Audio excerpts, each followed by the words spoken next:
presented by RK Music.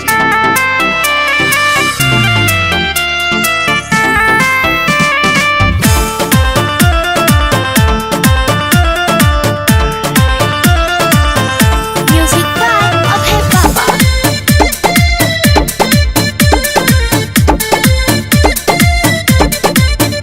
नीली अखिया से जादू चला गइलू हो, ये जाने हमके दीवाना बना गइलू हो।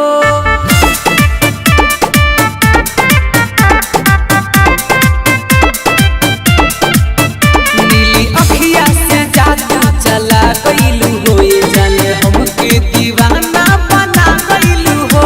आँख मललू तू तिरछी नजरिया से, जाने ले गइलू रानी सदिरिया से। प्यार के डोर से तू बना गइलू हो, ये जाने हमके दीवाना बना गइलू हो।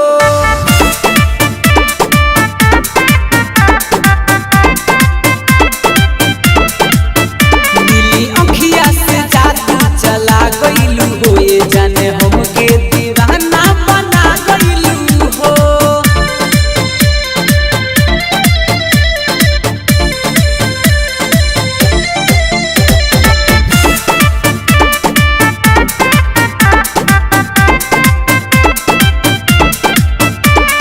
छागल तुहरे पहिले पागल बा, तुहरे से दिलवा लागल बा।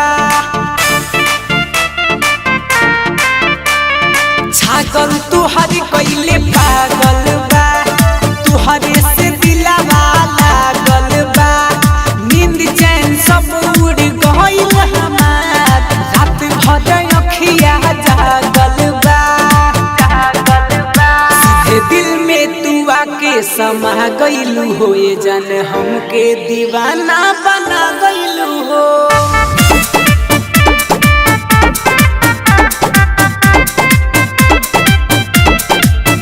नीली अखिया से जादू चला गइलू हो, ये जाने हमके दीवाना बना गइलू हो।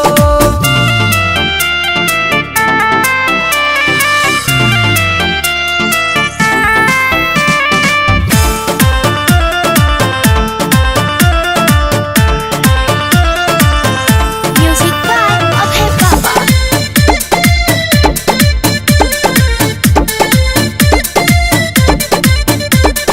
ऐसे तू रानी हंस गइलू, दिलवा में आके बस गइलू।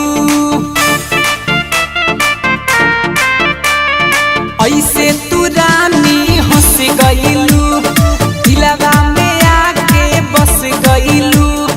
कहीं न मन हमर लागत हो, तू ही तो दुनिया जहान भइलू।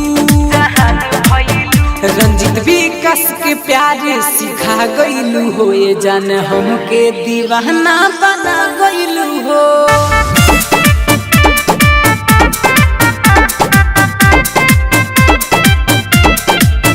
नीली अखिया से जादू चला गइलू हो, ये जान हमके दीवाना बना गइलू हो। RK Recording Studio, Gopalganj.